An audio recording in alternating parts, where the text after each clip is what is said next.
ఎప్పుడు కూడా అపోజిట్‌లోనే ఆలోచించుకుంటూ పోవాలి. ప్రయాణం మొదలెట్టారనుకోండి, ప్రయాణం వెళ్ళొచ్చే లోపల ఒడిదుడుకులుంటాయి. అన్నీ బయలుదేరాలి. అవి రానే వస్తాయి. వాటిని ధైర్యంగా, ఆనందంగా ఎదుర్కొనే శక్తి కూడా మనకు లభిస్తుంది. అలా మెంటల్‌గా ప్రిపేర్ అవ్వకపోతే దానికి మళ్ళీ బాధపడుతుంటాం. అంచేత ఆయన్ని మార్చమని అడగడం మంచిది కాదు. ఎదుర్కోవడం, ఫేస్ చేయడం, వాటిని అనుభవించడం. దానివల్ల ఒకటి మన జీవితంలో గుణపాఠాలు. రెండోది సంస్కారాలు ఖర్చులవుతాయి. ఆ ఒడిదుడుకులకు తాలూకా సంస్కారాల్ని మనం ఖర్చు పెట్టాలి కాబట్టి అవి ఇస్తాడాయన. మరిప్పుడు ఆయన అవి మనం ఫేస్ చేసి వాటిని ధైర్యంగా వాటిని కూడా అనుభవించకపోతే వాటి తాలూకు సంస్కారాలు ఇంకొకళ్ళొచ్చి ఖర్చు పెట్టరు. మనమే ఖర్చు పెట్టాలి. మనం ఖర్చు పెట్టాలి కాబట్టి ఆ ఒడిదుడుకుల్ని ఏ యాంగిల్‌లో చూసినా అలా 4, 5 యాంగిల్స్ ఉన్నాయి. ఎందుకు ఒడిదుడుకులను మనం స్వీకరించాలి? వాటిని బాబా ప్రసాదం కింద తీసుకొని మనం ధైర్యంగా ఎదుర్కోవాలి. ఆయనకి కనీసం మనసులో అయినా ఈ ఒడిదుడుకులు దాటించు ప్రభు అని కూడా అడగకుండా ఉండాలి. అది కూడా అడక్కక్కర్లేదండి. ఆయనకి తెలుసు. మనం ఎలాగ అది దాటించాలో, ఎలా చేయాలో, ఎంతవరకు ఇవ్వాలి, ఏ డిగ్రీలో కష్టాన్నివ్వాలో కూడా ఆయనకి తెలుసు. అంచేత ఏ ఏ ఎంత మోతాదులో ఇస్తాడో అంత మోతాదులోనే ఇస్తాడు ఈ ఒడిదుడుకులు. అంచేత వీటిని ఈ సఫరింగ్ కాకుండా సామాన్యంగా ఎక్కువ జీవితంలో ఇంచుమించులో రోజు కూడా ఎదురయ్యే ఒడిదుడుకులు. పోస్ట్ ఆఫీస్‌కెళ్తాం తెలియక. చాలా దూరం వెళ్ళాను పోస్ట్ ఆఫీస్‌కి ఏదో పంపిద్దామని. సెలవు. సెలవుంటుందేమో అని అనుకుంటూనే వెళ్ళాను సెలవయింది. పొలోమని పోతే సెలవయింది. పని అవ్వలేదు వెనక్కొచ్చేసాను. అలాగా అవి అనమాట. మనం అనుకున్నప్పుడు ఏది అనుకున్నది అనుకున్నట్టు అవ్వదు. అనుకున్నవన్నీ జరగవన్నీ, అనుకోలేదని ఆగవు కొన్ని. జరిగినవన్నీ మంచికని అనుకోవడమే మనిషి పని అని ఒక పాట రాశారు పాటలో కవి. అంచేత ఇప్పుడు ఈ కష్టాలు, వర్రీస్ అనుకోకుండా ఈ చిన్న చిన్న ఒడిదుడుకుల్ని ఆయన ప్రసాదం కింద మనం స్వీకరించాలి. అందులో బిలాస్పూర్‌లో ఒకాయన ఉండేవారు. చాలామంది చూసే ఉంటారని. ఆయన పేరు రామారావు, వాడ్రేవు రామారావు ఆయన. ఆ వాడ్రేవు రామారావు గారిని బిలాస్పూర్‌లో ఉండేవారు కాబట్టి బిలాస్పూర్ రామారావు అన్నారు. ఆయన ఒక ఆయన స్వానుభవం ఒకటి రాశారు. దాంట్లో కమ్ వాట్ మే ఏదైనా రాని అది రానివ్వండి అని అర్థం అన్నమాట. కమ్ వాట్ మే అంటే రానివ్వండి. ఏదొచ్చినా అది రానివ్వండి. రానివ్వండి అంటే ఇది స్వాగతించండి అని అర్థం ఇక్కడ. కమ్ వాట్ మే అని.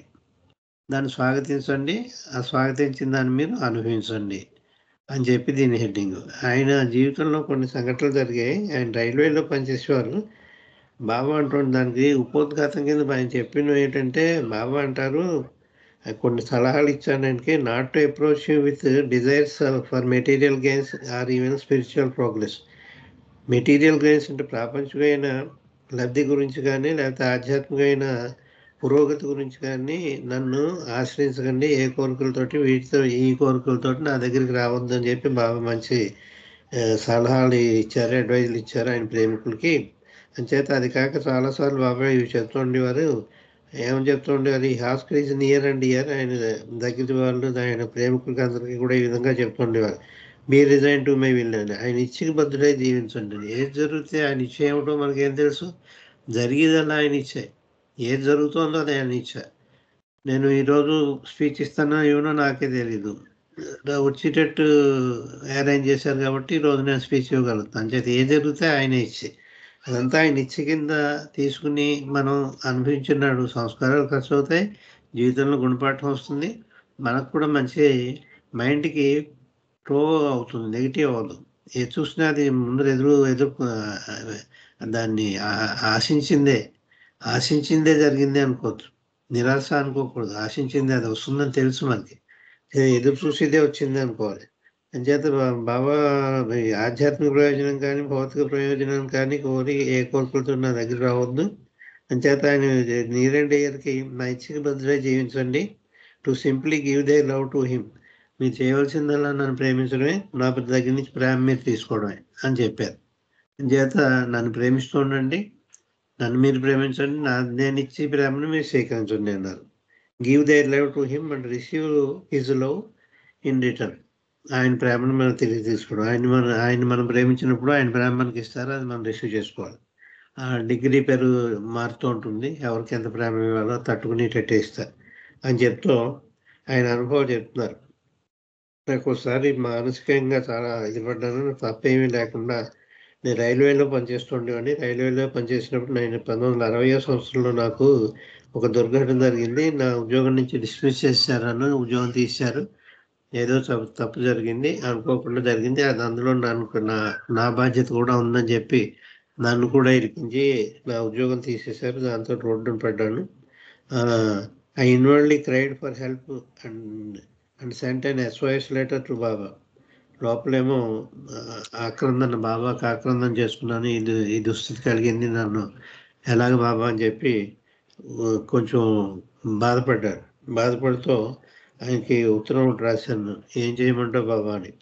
అంచేత అప్పుడు బాబా ఏం చెప్పారంటే, దైవేచ్ఛ ఎలా ఉంటే అలా జరుగుతుంది, నువ్వు తప్పేం చేయకపోతే రక్షింపబడతావు అని చెప్పి రాశారు. కానీ ఆయనకి జైలు శిక్ష పడింది. నేను 2 ఏళ్ళు జైలు శిక్ష పడింది. 2 ఏళ్ళు జైల్లో ఉన్నారు ఆయన. అంటే దైవేచ్ఛ కాకుండా నీకు నిజంగా తప్పు చేస్తే నువ్వు వెళ్తావు జైలుకి అని చెప్పారు బాబా. అలాగే ఆయన తప్పు చేసే ఉంటాడు. అంచేత 2 సంవత్సరాలు పడింది. అంచేత ఉత్తరం రాస్తే లెటర్ ఆయన ఏం చేశారంటే, in his infinite compassion for the entire 2 years I was in jail. అంచేత ఆయన రాసినప్పటికీ కూడా నేను 2 సంవత్సరాలు కూడా ఆయన దయతోటి నేను జైల్లోనే గడిపాను. జైల్లో అనుభవాలు కూడా ఒక ఎపిసోడ్ ఉంది. ఇది ఇప్పుడు సందర్భంగా చెప్పడానికి మీతోటి ఇంకోసారి చెప్పుకున్నాడు. అంచేత బాబా మెయింటైన్ మై ఎంటైర్ ఫ్యామిలీ. నేను జైల్లో 2 సంవత్సరాలు ఉన్నప్పుడు నా భార్యని, నా 4 చెల్లెల్ని కూడా ఆయనే చూసుకున్నారు. అది కాక విధవరాలైన మా తల్లి విధవరాలైన తల్లి, నా భార్య, నాకు 4 పిల్లలు, అందరినీ కూడా బాబాయే చూసుకుని ఆయన పోషించారు. ఈ ఫ్యామిలీని బాబా పోషించారు. ఆయన బాబాలో అయినందుకు ఆయన చేసిన తప్పుకి జైలుకి పంపించారు. మరి దాన్ని ఏమనుకోవాలో తెలియదు. మనం బాబా కోపమా, శిక్షించారా అంటే మనం చేసుకున్నవాడికి చేసుకున్నది మాదేమని ఆయన చేసుకున్న తప్పు దానికే ఆయన జైలు పడింది. లేకపోతే మరి అలా జైలుకి పంపిస్తాను. మరి కరుణామయుడు కాబట్టి, కంపాషనేట్ ఫాదర్ కాబట్టి ఈ కుటుంబాన్ని అంతని కూడా ఆయనకి డబ్బులు అది పంపించి మళ్ళీ జైలు నుంచి తిరిగి వచ్చే వరకు కూడా ఆ డబ్బులు పంపిస్తూనే ఉన్నారు, పోషిస్తూనే ఉన్నారు అని చెప్తున్నారు ఆయన. Due to his grace I found that the jailer was kind enough to me and did not give any hard work to me. జైల్లో కూడా ఆ జైలర్ నాకు పట్ల కరుణ చూపించి నాకు పెద్ద కఠినమైన పనులు ఏం చెప్పలేదు. అంటే టేబుల్ కుర్చీ వేసి క్లరికల్ వర్క్ చేయమని చెప్పేవారు.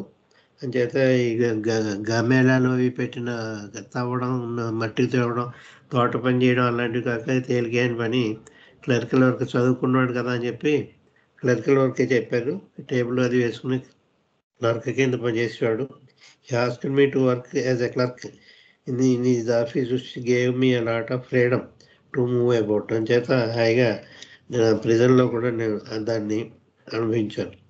బై ది ఎండ్ ఆఫ్ 1961, 1960వ సంవత్సరం, 1961 సంవత్సరం 2 సంవత్సరాలు జైలు శిక్ష అనుభవించాడు. 61వ సంవత్సరం తుదిలో అంటే డిసెంబర్లో అనమాట ఆయనకి విడుదలైంది. జైలు నుంచి విడుదలయ్యాడు. విడుదలై బయటకు వచ్చిన వెంటనే అతనికి ఏదైతే భరణం పంపించేవారు బాబా, అతను జైలు నుంచి తిరిగి వచ్చాడంటే అప్పటి నుంచి డబ్బులు పంపించడం మానేశారు బాబా. పంపించలేదు. ఆయన ఆజ్ఞకి మండలి వారు పంపించలేదు. వాడు జైలు నుంచి రాగానే ఆపేయండి అన్నారు. జైలు నుంచి తిరిగి రాగానే ఆపేశారు. ఈయనకు ఉద్యోగం లేదు, సద్యోగం లేదు. రోడ్డును పడ్డాడు. ఎక్కడ పడితే అక్కడ ఉద్యోగం గురించి అడుగుతూనే ఉన్నాడు. ఎక్కడికి వెళ్ళినా కూడా ఈయన జాబ్ ఇవ్వలేదు. అందులో బిలాస్పూర్లోనే ఉన్నాడు. ఆ బిలాస్పూర్లోనే ఉంటే ఈయన జైలు నుంచి వచ్చాడని తెలుసు. జైలు శిక్ష పడింది, తప్పు చేశాడు ఇతను. నేరస్తుడు, ఏదో ఫండ్స్ తినేశాడు. డబ్బులు తినేయడం వల్ల, నేరం చేయడం వల్ల 2 సంవత్సరాలు జైలు శిక్ష పడింది. రైల్వేస్లో ఉద్యోగం కూడా డిస్మిస్ చేశారు. ఉద్యోగం పోయింది అది ఎవరు అని అలా చెప్పుకునేవారు. చేత ఎవరికి దగ్గరికి వెళ్ళినా కూడా ఇది సరైన వాడు కాదు అని చెప్పి ఆ రోజుల్లో చాలా స్ట్రిక్ట్గా ఉంది 1960 అంటే. ఇప్పుడు నేరస్తుడని ఎవరిని చెప్పడానికి వీళ్ళందరూ నేరస్తులే అయినా కూడా హాయిగా తిరిగేస్తున్నారు. అలా ఉండేది కాదు అప్పుడు.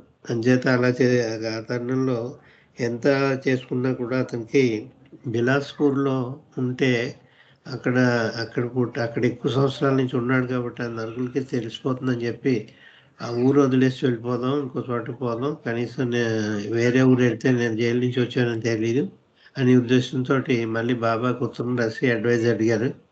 బాబా అడిగితే నువ్వు వెళ్ళొద్దు, ఎట్టి పరిస్థితుల్లో కూడా బిలాస్పూర్లోనే ఉండు, నువ్వు ఇంకో చోటకి మాత్రం వెళ్ళొద్దు అని చెప్పి బాబా చెప్పారు. అంచేత అతనేమో ఈ మార్చి అంటే డిసెంబర్ 61 జైలు నుంచి విడుదలయ్యాడు. జనవరి, ఫిబ్రవరి, మార్చి 3 నెలలు. అంచేత మార్చి 15, 1962 15 మార్చి 1962 వరకు కూడా గడువు పెట్టుకున్నాడు. అంతవరకు ఈ లోపల నాకు ఏదైనా జాబ్ దొరికితే దొరికింది, లేకపోతే నేను బిలాస్పూర్ వదిలి వెళ్ళిపోదాం అని అనుకున్నాడు. అంచేత అప్పుడు మళ్ళీ రాసినా కూడా నాకు జాబ్ దొరకలేదు బాబా, ఎంత వెతికినా దొరకట్లేదు అని చెప్పేసి బాబా ఇతను మామూలుగా అనుకున్నాడు మనసులో. 15 మార్చ్ 62 వరకు డెడ్ లైన్ పెట్టుకున్నాడు. మళ్ళీ బాబాకి రాశాడు, మరి ఇక్కడ నాకు ఎక్కడా ఉద్యోగం దొరకట్లేదు, పోషించడం కష్టం అవుతుంది, నాకు ఎవరు అప్పులు కూడా అడగవలసి వస్తుంది, చాలా తంటాలు పడుతుంది, ఏం చేయమంటావు బాబా అని మళ్ళీ రాస్తే, ఎట్టి పరిస్థితుల్లోనూ నువ్వు వెళ్ళొద్దు, నువ్వు 15 మార్చ్ 62 వరకు కూడా ఉండు అని చెప్పి రెండోసారి నన్ను వెళ్ళిపోతాను బాబా, నాకు అనుమతి ఇయ్యి అని చెప్పి రాసినప్పుడు సరే వెడిగాని. కానీ 15 మార్చ్ 62 వరకు కూడా అన్ని రోజులు నేను గడువు పెట్టాను. ఆ తారీఖు వరకు ఉండు, ఆ తారీఖు లోపల కనుక నీకు ఉద్యోగం రాకపోతే ఆ తారీఖు నాడు కానీ ఆ తారీఖు లోపల కానీ నీకు జాబ్ ఎక్కడ దొరకకపోతే నువ్వేమో వెళ్ళిపోతే కానీ బిలాస్పూర్ నుంచి చెప్పి బాబా ఆజ్ఞ ఇచ్చారు. బాబా ఆజ్ఞను పాటిస్తూ వెళ్ళిపోదాం అనుకున్నవాడల్లా ఉండిపోయాడు. ఇంకా అలాగే వెతుకుతూనే ఉన్నాడు. ఎన్నిసార్లు వెతికినా కూడా అతనికి ఉద్యోగం రాలేదు. మళ్ళీ రెండోసారి గడువు పెట్టింది రోజులు లెక్క పెట్టుకున్నాడు. 10వ తారీఖు నుంచి లెక్క పెట్టుకుంటున్నాడు. 10, 11, 12, 13 రాలేదు ఉద్యోగం. 14 రాలేదు. 14th కూడా జాబ్ రాలేదు అతనికి. 14 అయిపోయింది. ఆఖరి రోజు 15th ఉంది, 15 మార్చ్ ఉంది. ఆ 15th మార్చిన రోజులాగే బయటికి వెళ్ళి తిరిగి వచ్చేవాడు అన్ని చోట్ల. ఇంకోటి ఏం చేసేవాడంటే ఇతను బాబా గురించి చెప్తూ ఉండేవాడు. జైల్లో ఉన్నప్పుడు కూడా బాబా గురించి అందరికీ చెప్పాడు. ఒకళ్ళు ఇద్దరు బాబా నర్సులు కూడా చేశారు ఈ రామారావు జైల్లో ఉన్నప్పుడు కూడా. అంచేత జైలుకి వెళ్ళని క్రితం కూడా బాబా గురించి అందరికీ చెప్తూ ఉండేవాడు. అడిగిన వాళ్ళకి అడగని వాళ్ళకి చాలా గొప్పగా చెప్తూ ఉండేవాడు. జైలు నుంచి వచ్చిన తర్వాత కూడా ఆయన ఈ జాబ్ గురించి కొంచెం ప్రయత్నించినా కూడా ఎక్కువ బాబా గురించి చెప్పడం చెప్తూ ఉండేవాడు. ఎవరు కనిపిస్తే వాళ్ళకి బాబా గురించి చెప్తూ ఉంటాడు. అలాగే వెళితే 15వ తారీఖుని వెళ్ళి ఎక్కడికో మళ్ళీ తిరిగి వస్తున్నాడు. తిరిగి వస్తుంటే ఇతను ఎప్పుడో గతంలో ఒక అతనికి చెప్పాడు. అతను బిజినెస్, అతను కొలనల్ మిలిటరీలో చేసి రిటైర్ అయ్యాడు అనమాట. అతను ఆయనకి అనిపించాడు. ఈయన చూసుకుంటే ఆదరించి రమ్మన్నాడు. అతనికి లోపలికి వెళ్ళాడు. అప్పుడు ఇతనికి ఆయన కొలనల్ ఎవరైతే ఉన్నారో మిలిటరీలో రిటైర్ అయ్యాడో ఆయన ఈ వాడ్రేవు రామారావు గారికి ఒకటి అడిగారు. నాకు నేను మా కొడుకు కలిసి ఒక ఇండస్ట్రీ పెట్టాము, దీంట్లో సివిల్ ఇంజనీరింగ్ కన్స్ట్రక్షన్స్లో అది పెట్టాను, దానికి చైర్మన్ నేను, నా కొడుకు కూడా అందులో ఆ బిజినెస్లో ఉన్నాడు. నమ్మకస్తుడు ఒకటి కావాలి, అతనేమో పబ్లిక్ రిలేషన్స్ మెయింటైన్ చేయాలి, లైజన్ ఆఫీసర్ కింద అతను మంచి శాలరీ ఇస్తాం. లైజన్ ఆఫీసర్ అంటే ఉద్యోగం కొంచెం పరమతతో కూడిన ఉద్యోగమే. ఆ జాబ్కి ఒక మంచివాడిని ఎవరైనా నువ్వు వెతికిపెట్టు అని చెప్పి ఈ రామారావు గారిని అడిగాడు. రామారావు గారి సంగతి అతనికి పూర్తిగా తెలియదు. బాబా గురించి మాత్రం కొంచెం విశ్వాసం పూర్తిగా నమ్మలేదు. ఈయన చెప్పారు, ఈయన చెప్పడం వల్ల కొంచెం బాబా గురించి అడుగుతోండి. వాడు కనిపించినప్పుడల్లా అడుగుతుంటే ఇతను బాబా గురించే చెప్పేవాడు తప్ప తను ఈ స్టోరీ తెలియదు. జైలుకి వెళ్ళడం, తిరిగి రావడం ఇవన్నీ తెలియదు అతనికి, ఆ బిజినెస్ అతను అని చెప్పండి. ఇప్పటికీ ఇతను అప్పటికే జాబ్ పెరుగుతున్నాడు. 15వ తారీఖు కాబట్టి బాబా ఇచ్చిన గడువు కూడా 15 కాబట్టి ఇంకా ఉండబట్టలేక ఆ జాబ్కి నేనే రెడీగా ఉన్నాను, నాకు ఉద్యోగం లేదు, 3 నెలల నుంచి ఉద్యోగం లేదు, నేను రైల్వేలో ఏదో తప్పు చేశానని జైల్లో పెట్టారు, నాకు 2 ఏళ్ళు జైల్లో ఉన్నాను నేను. ఆ జైలు నుంచి తిరిగి వచ్చిన తర్వాత 3 నెలల నుంచి కూడా ఉద్యోగం గురించి వెతుకుతూనే ఉన్నాను. అదే నువ్వు ఉద్యోగం నుంచి ఇది వెతుకుంటూ వాటిలో లేవు, నవ్వుకుంటూ వస్తున్నావు ఎప్పుడు మా ఇంటికి, ఏసీకు చింత లేకుండా నవ్వుకుంటూ వచ్చి నాకు బాబా గురించి చెప్పి వెళ్ళిపోతున్నావు తప్ప ఒక్కసారి కూడా నువ్వు జైలుకి వెళ్ళినట్టు, జైలు నుంచి తిరిగి వచ్చినట్టు, ఇప్పుడు కుటుంబాన్ని పోషించడానికి ఎక్కడ ఆదాయం లేనట్టు ఇవన్నీ కూడా ఇప్పుడు చెప్పలేదు నువ్వు అని చెప్పి ఆయన అన్నాడు. నిజంగా నేను నిజమేనా అని అడిగాడు. నిజమేను, నేను జాబ్ లేదు నాకు. ఈ ఈ ఉద్యోగం నేనే చేస్తాను మీరు అనుమతిస్తే అని చెప్పి అడిగాడు. అందుకంటానా అని చెప్పి ఇతనంటే మంచి గౌరవం ఉంది వాళ్ళకి. ఇలా జైలుకి వెళ్ళాను, శిక్ష పడింది ఇవన్నీ చెప్పినా కూడా అతను ఏమీ అనలేదు. తీసుకుంటాననే చెప్పాడు. మీ మా రవితేజకి ఈ ఉద్యోగం మీరే చేయండి అని చెప్పి ఆ గౌరవంతో ఆ జాబ్ ఇచ్చేసారు. ఆ 15th మార్చిని బాబాయ్ ఇచ్చిన గడువు ఆఖరి రోజు అది. ఆయనే అరేంజ్ చేశారు. అంతవరకు ఆయన ఎప్పుడో రోజుకు చూస్తూనే ఉండేవాడు, పలకిస్తూనే ఉన్నాడు. కానీ ఈ జాబ్ కూడా అతను చెప్పలేదు. ఈ జైలుకి వెళ్ళి వచ్చినట్టు చెప్పలేదు. అతను ఏదో ఈ ఒక క్యాండిడేట్ని చూడు అంటే అప్పుడు చెప్పాడు. ఆ క్యాండిడేట్ నేను తగినవాడిని, నేను చేయగలను, మీకు మర్యాదగా చేస్తాను నేను అని చెప్పేసి ఇది కూడా చెప్పేశాడు. నేను జైలు పడి శిక్ష పడింది 2 ఏళ్ళు ఉన్నాను అని చెప్పి కూడా చెప్పేశాడు. సరే అయితే అయింది, నువ్వు జాయిన్ అవ్వని చెప్పాడు. జాయిన్ అయ్యాడు అతను. I had met a business man there awaiting trial. ఇంకొకడు కూడా నేను జైల్లో ఉన్నప్పుడు ఇంకో బిజినెస్ మ్యాన్ కూడా అక్కడ శిక్ష అనిపించాడు ఇతనితో పాటు. అతను బయటికి రాగానే నీకు ఉద్యోగం ఇప్పిస్తాను, నన్ను కలువు అన్నాడు. ఇతను కావాలనే అతను కలవలేదు ఆ బిజినెస్ వాడిని. ఎందుకంటే వాడు మరి సరి అయిన వాడు కాదు, నేరస్తుడు, వాడు నేర చరిత్ర ఉంది, బయటకు వచ్చినా కూడా నేర చరిత్ర, ప్రవృత్తి మంచిది కాదు అని చేత అతని దగ్గర మాత్రం ఇతను అసలు కలవలేదు. ఈ మిలిటరీలో కొలినెల్ ఎవరైనా ఉన్నాడో, రిటైర్డ్ మిలిటరీ ఆఫీసర్, అతన్ని మాత్రం అనుకోకుండా ఈ ఉద్యోగం అతన్ని అడిగాడు, ఇచ్చాడు. ఈ 2 వాడి దగ్గర వెళ్తును అతను ప్రామిస్ చేశాడు, జైలు నుంచి రాగానే నన్ను కలువు, నీకు ఉద్యోగం ఇప్పిస్తానని చెప్పాడు. అయినా కూడా వాడి ప్రవృత్తి మంచిది కాదని నేను కలవలేదు వాడిని. I did not like the man's way of life. అతని జీవిత విధానం నాకు నచ్చలేదు. I had not wanted to work for him. వాడి దగ్గర నేను పని చేయకూడదని, నేను నిజాయితీగా మంచివాడి దగ్గరికే చేద్దామని నేను వాడి దగ్గరికి వెళ్ళలేదు అని చెప్పి రామారావు గారు చెప్తున్నాడు. అని చెప్పి ఈ జాబ్ మాత్రం అనుకోకుండా అతనే ఇతనికి అప్పు చెప్పాడు క్యాండిడేట్ని చూడమని. అని చెప్పి బాబాయే అతను ఆ ఉద్యోగం ఇప్పించాడు అని చెప్పి ఇతను కంక్లూజన్లో ఇతను చెప్తాడు ఏంటంటే, ఈ జీవితంలో ఉన్న ఒడిదుడుకుల్ని రానివ్వండి, వాటిమే ఏదైనా జరగనివ్వండి, ఇంకో 3 నెలల్లో ఉద్యోగం వచ్చింది, కానీ రాకపోయినా కూడా ఇంకో ఏడాది పాటు జాబ్ లేకుండానే కష్టాలు పెట్టాయంటే కావచ్చు, అది కూడా కావచ్చు. ఆయనకి ఏ టైంలో ఏం చేయాలో ఆయనకి తెలుసో, దానికి మనం లొంగిపోవడమే. చూస్తారా, నీళ్లు ఉన్నాయి, లేకపోతే పాదరసం ఏదో ఉంది, దేంట్లో పోస్తే ఆకారానికి మారిపోతూ ఉంటుంది. అది పాదరసం మనందరికీ తెలుసు, నీళ్ళ ఉంటుంది, ముద్దలాగా ఉన్నది. అది ఇందులో పోస్తే ఆ షేప్లోకి మారిపోతుంది కదా. మన జీవితం కూడా ఆయనకి ఎలా ఉందో ఆ షేప్లోకి మారిపోవాలి. అది కమ్వాటమే అంటే ఏదైనా రానివ్వండి, వచ్చిందని చెప్పి ఆయన ఫిర్యాదు చేయొద్దు, ఆయన సలహా కావస్తే తీసుకోవచ్చు, కానీ నాకు దీని నుంచి తప్పించు అనకూడదు. ఇంకా ఇక్కడ సలహా తీసుకున్నారు బాబా, ఇప్పుడు శరీరంతో ఉన్నారు కాబట్టి సలహా తీసుకున్నాడు వాడే రామారావు. మనం ఇప్పుడు సలహా ఏం తీసుకుంటాం, ఆయన లేరు కదా. చేత ఏమిటి, మనం ఏం చెప్పకుండా ఊరుకోవడం అంతే. ఎలా ఉంటే అలా మనం బతికేయడం, ఎలా బతికిస్తున్నాడో అలా బతికేయడం. దట్ ఈజ్ కాల్డ్ కమ్వాటమే. ఈ ఒడిదుడుకులకి దానికి మీరు ప్రతికూలంగా రియాక్ట్ అవ్వకండి, అనుకూలంగా రియాక్ట్ అవ్వండి అని. ఈ ప్రతికూల పరిస్థితుల్లో అనుకూలంగా జీవించండి అని. అది అనుకూలంగా మడుచుకుని జీవించేయాలి. ఆ పరిస్థితులు ప్రతికూలమే.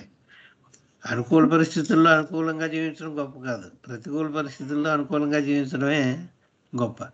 అంచేత ఏమొచ్చినా కూడా వాటిని రానివ్వండి, దాని గురించి మీరు వరి వద్దు, మనం అలా జీవించాలి, బాబా మీ పూర్తి విశ్వాసంతో జీవించాలి అని చెప్పి వాడే రామారావు ఆయన రాసిన ఆయన ఎక్స్పీరియన్స్లో ఈ ఉదంతం చెప్పారు. రెండోది నా ఉదంతం చెప్తానని చెప్పాను, అది మొదలు పెడతాను ఇప్పుడు. నాకు ధర్మవరం నుంచి నాకు ఒక ఆహ్వానం వచ్చింది. అక్కడ వాళ్ళ ఇంట్లో 5-6 అందరినీ ఉంచుకునేవారు, అలాగే నన్ను కూడా పిలిచారు. 5-6 రోజులు మీరు ఉండాలని చెప్పి, 4-5 రోజులు ఉండాలని చెప్పి పిలిచారు. హైదరాబాద్లో ఉండేవాడిని, ఈస్ట్ ఆనందబాగ్లో ఉండేవాడిని. మల్కాజ్గిరి ప్రాంతంలో ఈస్ట్ ఆనందబాగ్లో. దాని నుంచి సాయంత్రం కాచిగూడ ఎక్స్ప్రెస్ అంటే ధర్మవరం వెళుతుంది. అది అది కాచిగూడ స్టేషన్లో ఎక్కాలి. చేతి ఇవన్నీ మూటములు చదువుకుని బయలుదేరాను. సాయంత్రం 6:30కి ఏడుకో ఉంది అది ట్రైన్. సరే 4:30, 5కి అప్పుడు బయలుదేరాను. అది రోడ్డు మీద దాకా నడవాలి, ఆటోలు రావు. ఈ మూట వేసుకుని రోడ్డు మీద దాకా నడిచేటప్పుడు మొదట బయటికి రాగానే మబ్బులు చాలా కారు చీకటిగా ఉంది. ఈ కారు చీకటిగా ఉంది, కాచిగూడ వెళ్ళిపోయేదాకా బాగుండును, లేకపోతే ప్రయాణం ఆగిపోతుందేమో అని భయపడ్డాను లోపల. సరే ఏదేదో జరుగుతుందని చెప్పి నడుచుకుంటూ వెళ్ళేటప్పటికి కొంచెం దూరం నడిచేటప్పటికి అదంతా 2-3 ఫర్లాంగులు రోడ్డు పైనకి. 2-3 ఫర్లాంగ్ వెళ్ళేటప్పుడు చినుకులు పడ్డం మొదలెట్టాయి. సరే చినుకులు పడినా పర్వాలేదని మొండిగా రోడ్డు పాయింట్కి వచ్చాను, బస్ స్టేజ్ పాయింట్కి. అక్కడి నుంచి బస్సులు లేవు కాచిగూడకి, ఆటోలోనే వెళ్ళాలి. మొదటి ఆటోని అడిగాను, ఆడేమో రానన్నాడు. రెండో ఆటోని అడిగాడు, రానన్నాడు. వర్షం వచ్చేటట్టుంది, రానని చెప్పాడు. మూడో వాడిని అడిగాను, మూడో వాడు రానన్నాడు ఆటో. 4వ వాడిని అడిగితేనేమో 500 రూపాయలు అడిగాడు. చాలా ఎక్కువ ఆ కాలంలో 500 అంటే. ఎంత ఎక్కువ అడిగినా 100 రూపాయలు అడగచ్చు, లేకపోతే 2 అడగచ్చు, 300 అడగచ్చు, కానీ 500 రూపాయలు అడిగాడు. అయ్యి బాబోయ్, ముగ్గురు రానన్నారు. 4వ వాడేమో 500 రూపాయలు అడిగాడు ఆటో. ప్రయాణం ఏమవుతుందో అని చెప్పేసి ఇంకా 4 అడుగులు ముందరికి వేసి ఆటోలన్నీ ఉన్న చోట కాకుండా దూరంగా నిలబడదాం, అక్కడ ఇంకోటి ఎవడైనా రాకపోతాడని చెప్పి కొంచెం దూరంగా వెళ్ళి 4 అడుగులు వేసాం. అక్కడ ఓ ఆటో వస్తాం, ఖాళీ ఆటో. దాన్ని చేయి పెట్టి ఆపాను. వాడు ముస్లిం అతను. కాచిగూడ స్టేషన్కి ఆతే క్యా అని అడిగాను. అయితే వస్తావు కాచిగూడ అంటే వస్తానన్నాడు. కిత్నా దేనా అన్నాను. ఎంత ఇవ్వాలన్నాడు. మీటర్ అయినా మీటర్ సే Dena high, కిత్నా కైకో పూచ్ రहे metre high, metre సే లేతా అన్నాడు. నాకు కళ్ళు అంటుకున్నాయి. వీళ్ళేమో ముగ్గురేమో రావన్నారు, 4వ వాడేమో 500 రూపాయలు చెప్పాడు, 5వ వాడేమో మీటర్కి వస్తానంటున్నాడు అని చెప్పేసి అప్పటికి వర్షం కూడా ఎక్కువైంది. ఇంకా వెంటనే ఎక్కేవలసిన పరిస్థితే. వాడు 1000 రూపాయలు అడిగినా ఎక్కాలన్నాడు, తప్పదు అని చెప్పి వీడు మీటర్కి వస్తా అన్నాడు. ఇదేంటారు బాబు ఇంత మైకుడు, వాళ్ళంతా అసలు రావని 500 అడిగితే వీడు మీటర్కి వస్తా అన్నాడు అని చెప్పి బాబాకు దండం పెట్టుకుని ఎక్కేస్తే ఇంకా అక్కడి నుంచి కాచిగూడ రైల్వే స్టేషన్ దాకా దారిలో పెద్ద హోరని వర్షం, కింద పైనుంచి హోరని వర్షం, కింద నుంచి గోతులు. ఆ గోతుల్లో అతను ఆటో యొక్క యాక్సిల్ విరిగిపోతుందేమో అనుకున్నా. అతను ట్రైన్కి టైం అయిపోతుందని పాపం స్పీడు ఏమాత్రం తగ్గించకుండా అతను మామూలు స్పీడ్లోనే పోనిచ్చేసాడు. నాకు భయం వేస్తుంది, ఇది ఎక్కడ యాక్సిల్ విరిగిపోతుందో అని. ఎన్ని బతుకులు నేను వాడికి చెప్తూనే ఉన్నాను, పాపం నీకు ఇలాగా గోతులు అవి ఉన్నాయి, గోతుల్లోంచి వెళ్ళిపోతుంది, నీ ఆటో పాడైపోతుందేమో, కోయి పర్వాలేదు ఆప్కో పहुँचाना నా అన్నాడు. మిమ్మల్ని చేర్చాలి కదా అక్కడికి, నా ఆటో విరిగిపోయినా పర్వాలేదండి అంటున్నాడు. అయ్యి బాబాయ్, ఇంత దయామయుడు ఎక్కడ వచ్చాడు అని చెప్పి అన్ని గతుకుల్లోంచి, అన్ని గోతుల్లోంచి మామూలు స్పీడ్, నార్మల్ స్పీడ్లో ఎలాగైతే నాకు టైంకి ఇంకో 10 మినిట్స్ ఇంకా ఉందనగా కాచిగూడ రైల్వే స్టేషన్కి చేర్చాడు. నేను కింద దిగి వాడికి 500 రూపాయల నోటు తీసి నేను ఇస్తే తిరిగి చిల్లర ఇచ్చేస్తున్నాడు. చిల్లర ఇచ్చినందుకు నేను కావాలని ఇచ్చాను నీకు, మై ప్రేమ్ సే లియా ఆప్కో, లేవో కొంచెం వాపస్ దేనే కా జరూరత్ నహీ అన్నాను. తిరిగి నాకేం ఇవ్వక్కర్లేదురా, 500 నువ్వు తీసేసుకో, అసలు నువ్వు ఇంత బాగా తీసుకొచ్చా, నీకు ఆటో కూడా పాడైపోయి ఉంటుంది పాపం, రిపేర్ చేసుకోవాలి, నువ్వు తీసుకో అంటే నైలేతు అన్నాడు. నేను తీసుకోను అన్నాడు. అదే మీటర్ నేను చెప్పాను కదా, ఆ మాట మీద నిలబడతాను, నేను మీటర్ ఎంతో అంతే తీసుకుంటాను తప్ప మీకు రూపాయి కూడా తీసుకున్నాను. ఇంచుమించులు వాడు కాళ్ళు మొక్కుతానన్నా కూడా వాడు తీసుకుని, నీ కాళ్ళు మొక్కుతాను నేను, తీసుకో 500 అన్నాను. నీ ప్రేమగా ఇస్తున్నాను, చాలా ప్రేమ ఉంది నీ మీద, నీ ఇలాంటి వాడు అసలు ముస్లిం అతను, నడివేసుకుడు, చిన్నవాడే, పెద్ద వయసు కూడా లేదు అతనికి. అది హౌ ఇట్ టర్న్స్, ఈ పరిస్థితుల్ని బాబా ఎలా తిప్పేస్తాడంటే, అక్కడ నేను ఒక్కసారి కూడా, నేను ముఖ్యంగా చెప్పదలుచుకుంది, ఒక్కసారి కూడా బాబానే అనుకోలేదు నేను. బాబా ఈ కష్టాల నుంచి గట్టి ఎక్కించు, నాకు ఆటోగా దొరికేటట్టు చెయ్యి, లేకపోతే ఇంకోటి కానీ ఇంకోటి, అసలు అది మైండ్లోకి రాదు నాకు అటువంటిప్పుడు. ఈ చిన్న చిన్న విషయాలకి ఆయన ఏంటి బాబా హయ్యెస్ట్ ఆఫ్ ది హై, అతని స్థాయి ఏమిటి? ఆ స్థాయి వాడినేమో ఆటోకేమో తక్కువ డబ్బులో ఇప్పించు, లేకపోతే వర్షం రాకుండా చెయ్యి. అవన్నీ కూడా మనకి మూర్ఖత్వం, అవివేకం. వర్షం రాకుండా చెయ్యంటే ఆయన కురిపిస్తున్నాడు వర్షం. భగవంతుడు వర్షం కురిపిస్తూ నువ్వు వర్షం కురవకుండా చెయ్యి అంటే డివైన్ లాకి ఎగనెస్ట్గా చెయ్యి అని చెప్పడం అనమాట. డివైన్ లా, అది దైవీ చట్టం ప్రకారం వర్షం ఎప్పుడు పడాలో, ఎండపై ఎప్పుడు పడాలో ఇవన్నీ ఆయన నిర్ణయించిన ప్రకారం అయిపోతాయి. తుఫాన్ ఎప్పుడు రావాలో, కరోనా ఎప్పుడు రావాలో ఇవన్నీ ఆ సైకిల్ ముందరే నిర్ణయింపబడింది. కొన్ని వేల సంవత్సరాల ముందరే నిర్ణయిస్తారు ఇవన్నీ. ప్లానింగ్ అంతా మినిట్ టు మినిట్ ప్లానింగ్ ఉంటుంది డివైన్ లా ప్రకారం. దానికి ఎగనెస్ట్గా అయిపోయి నువ్వు వర్షం రాకుండా చెయ్యి అంటే నేను స్టేషన్ వెళ్ళేదాకా వర్షం రాకుండా చేయాలా? సరే, అక్కడ వర్షం రాకుండా చేసావు, తర్వాత ట్రైన్ యాక్సిడెంట్, ట్రైన్లో ఎక్కావు, వర్షం రాలేదు, చదవట్లేదు, కానీ ట్రైన్కి యాక్సిడెంట్ అవుతాయి, మళ్ళీ అక్కడ ఇంకో అప్పీల్ పెడతావా? ట్రైన్ యాక్సిడెంట్ కాకుండా చేయి. నిమిషానికి ఆయన అప్పీల్ చేయడమేనా? ఈ అవగాహనతో నేను ఎప్పుడూ కూడా బాబాని ఏ విషయంలోనూ కూడా ఈనాటికి కూడా బాబా నాకు తప్పించు అని కానీ, ఇలా కాకుండా ఇంకోలా చెయ్యి అని కానీ చేయను. అది ఏం చేస్తే అది ఆయన నిర్ణయం, ప్రీ డిస్టైన్డ్, ముందరే నిర్ణయింపబడింది. అంటే ఈ డబ్బుల దగ్గర కూడా I was prepare to pay 500. మొదట వాడు అడిగినప్పుడు నేను వాడిని తీసుకున్న వద్దని చెప్పేస్తాను, అప్పుడు ఇవ్వడానికి ఇష్టం లేదు. కానీ వీడికి మాత్రం వీడి ప్రేమ చూసి ఇటువంటి వారికి కదా మనం సేవ చేయాలి అని చెప్పేసి, ఇంత నిజాయితీతో కూడాని ముస్లింకి మనం సేవ చేయకపోతే ఇంకెందుకు పని చేస్తాం అని చెప్పి ఎంత ప్రయత్నించాను. 500 బ్యాలెన్స్ తీసుకోకుండా ఉండడానికి బలవంతాన్ని జేబులో కుక్కేసాడు వాడు. మీటర్ ఎంత ఉంటే అంతే ఇచ్చాడు. ఎంత అయింది? చాలా తక్కువైంది. అలా 120 110 ఎంతో ఎంత అయింది, అంత కూడా అయిందో లేదు, అంతే అయింది. అందుకే తీసుకోలేదు అతను. నేను నిజంగా ఎంత మొక్కాను అండి. నేను దేవుడు భక్తుండ్రా బాబు, నీకు నేను అన్యాయం చేయకూడదు, నువ్వు అందరూ ఎక్కువ అడిగారు, నువ్వు కనీసం 200 తీసుకుంటే మీటర్ ఎంత ఉందో అంతే. అంత ధర్మం ఉంది కాబట్టి ఇంకా ఇలా ఉంది. ఇటువంటి అనుభవాలు ఎందుకు ఇస్తాడు మెహర్ బాబా? ఈ ఒడిదుడుకులను సృష్టించింది ఆయనే. దీంట్లో గుణపాఠాలు నేర్చడం కూడా ఆయనే. నా గుణపాఠం నేర్చుకున్నాను దీని వల్ల. ఆయన ఎలా గుణపాఠం నేర్చుకున్నాడో, బాబా దగ్గర లవర్స్ అయినా కూడా తప్పు చేస్తే ఖచ్చితంగా జైలుకి పంపిస్తాడు బాబా. ఆయన తప్పు చేస్తే జైలుకి పంపించాడు. ఆ గుణపాఠం నేర్చుకున్నాడు ఆయన. నేనేం గుణపాఠం నేర్చుకున్నాను? నువ్వు నా ఇచ్చికి బదులై నువ్వు జీవిస్తున్నావు కాబట్టి నీ తరపున నేను ఉంటాను అని గుణపాఠం. ఆయన ఇచ్చికి బదులై మనం జీవించినాడు, మన తరపున ఆయన ఉంటాడు. He comes to our rescue. మనం even though we're prepared to pay some more, ఎక్కువగా మనం ఇవ్వడానికి డబ్బులు తయారైనా కూడా నా జీవితంలో మర్చిపోలేని ఇన్సిడెంట్. నాకు అంత ఇష్టం అతన్ని. ఈ రోజు కూడా దేవుడి కింద ఆరాధిస్తాను ఆ ఆటో అతన్ని. 5 ఆటో వాళ్ళు ఎక్కువ అడగడం రావని చెప్పడం, 3 4 రావనే చెప్పేశారు కాచిగూడ స్టేషన్ రావని. ఇప్పుడు 5 పూట 6 ఆటో వాడు మరి ఇలాంటి వాడు దొరుకుతాడని నేను ఎక్కడ అనుకున్నాను. వాడు ఎంత రేటింగ్నే ఇచ్చేద్దామని ఎక్కేద్దాం లోపల అనుకుంటుంటే ఎంత అంటే మీటర్ తోటి అన్నాడు. ఇంకేంటి మాట్లాడడం అని చెప్పి వెంటనే ఎక్కేస్తాను మీటర్ తోటి అంటే. అప్పుడు కూడా నాకు దాతృత్వంగా 500 ఇద్దాం అనుకుంటే వీలవ్వలేదు, నాకు ఇవ్వడానికి వీలవ్వలేదు. That is Baba's arranged thing. చేతమైన ఇలా ప్రతికూలంగా హాయిగా జరిగిపోతుందని అనుకోవద్దు. దీనికి ఇంకా కష్టాలు పడి తీసుకెళ్ళొచ్చు, ఏదైనా చేయొచ్చు ఆయన.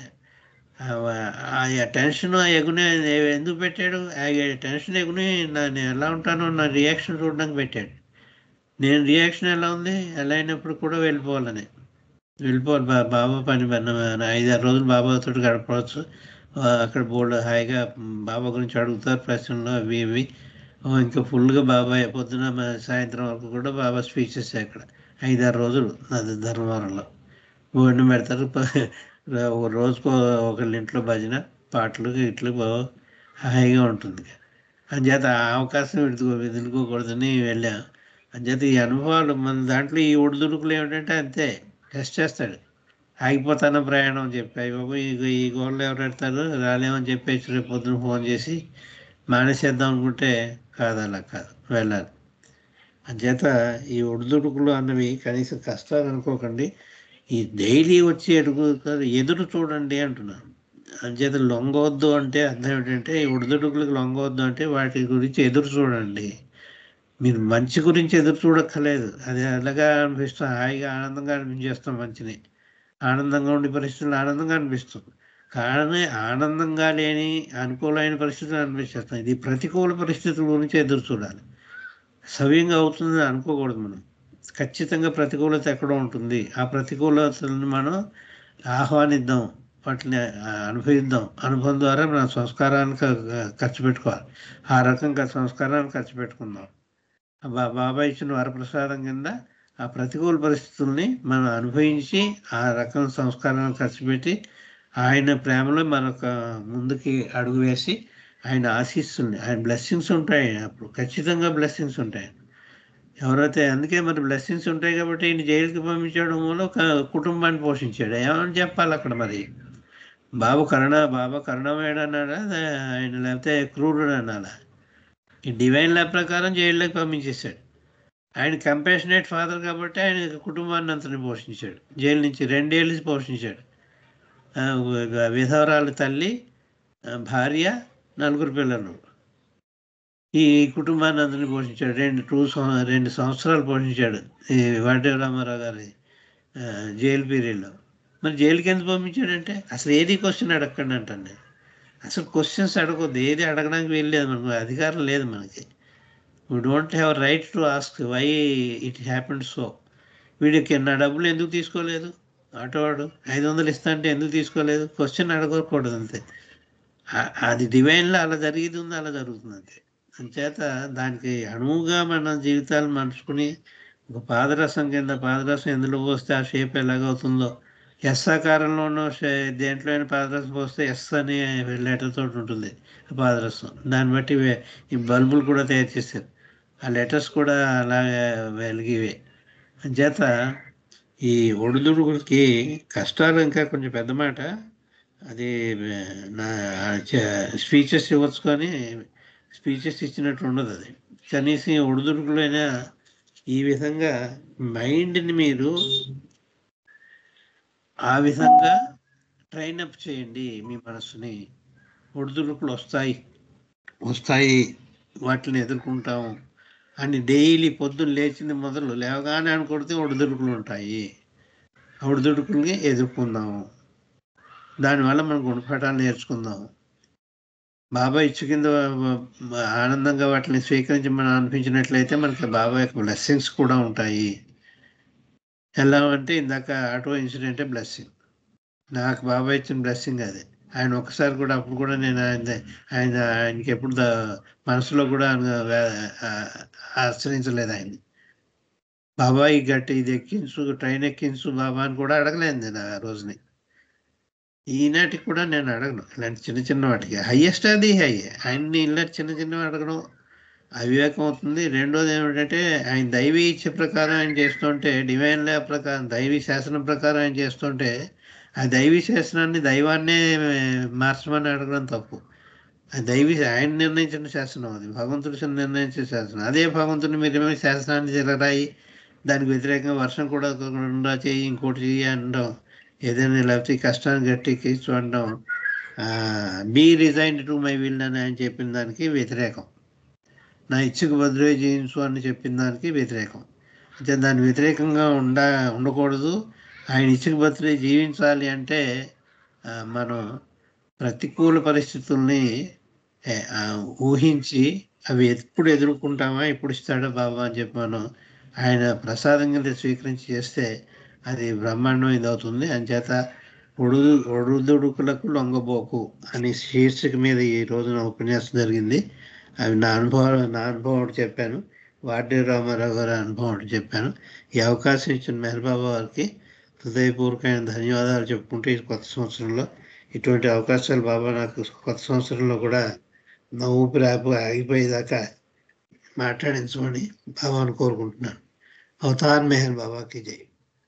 జై బాబా అంకుల్, చాలా చక్కగా చెప్పారు విశేషాలన్నీ. థ్యాంక్ యూ జై బాబా. ఇప్పుడు ఒక 2 minutes ఉంది. సూర్యనారాయణ అంకుల్ నామం చెప్పి ప్రేయర్ కంటిన్యూ చేయండి అంకుల్. జై బాబా.